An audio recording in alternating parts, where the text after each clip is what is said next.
golden yellow grain peeking through rice terraces and tallow leaves, turning a glowing crimson, herald the coming of autumn in China.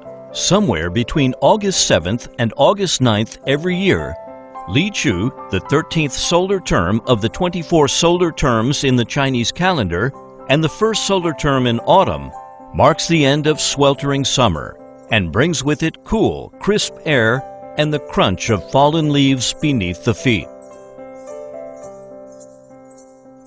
In ancient times, people divided Li Chu, the beginning of autumn, into 3 periods. The first one is when the cool breeze blows, or as the saying goes, the day of Li Chu is cool breeze. The second period begins with misty mornings, when dew droplets cover the grass. Since the temperature difference between day and night is huge in this season, dewdrops form on the grass in the morning. One can hear the symphony of the third period before they even see it. It's when the autumn soloist, the cicadas, fill the forests with their serenade. The symbol of rebirth in ancient China, cicada nymphs live underground for years and burrow upwards when they reach maturity. As they shed their old skin and feel the fresh breath of air, one can hear their chilly chirping announcing autumn.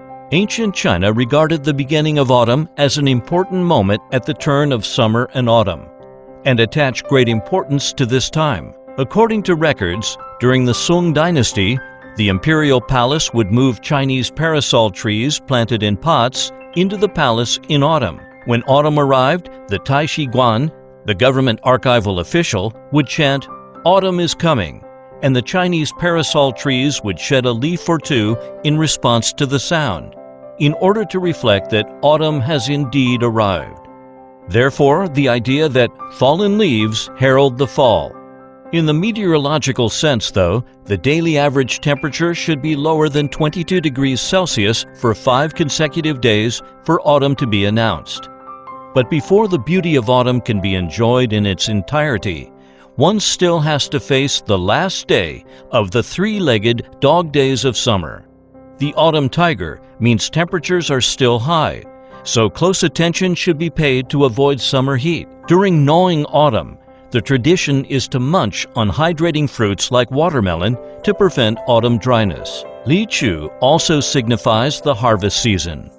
At this time, early rice harvesting begins. Late rice transplanting in central China is going on, and autumn crops enter an important growth and development period. Therefore, sacrifices are made to local deities for a good harvest, and several other celebrations take place.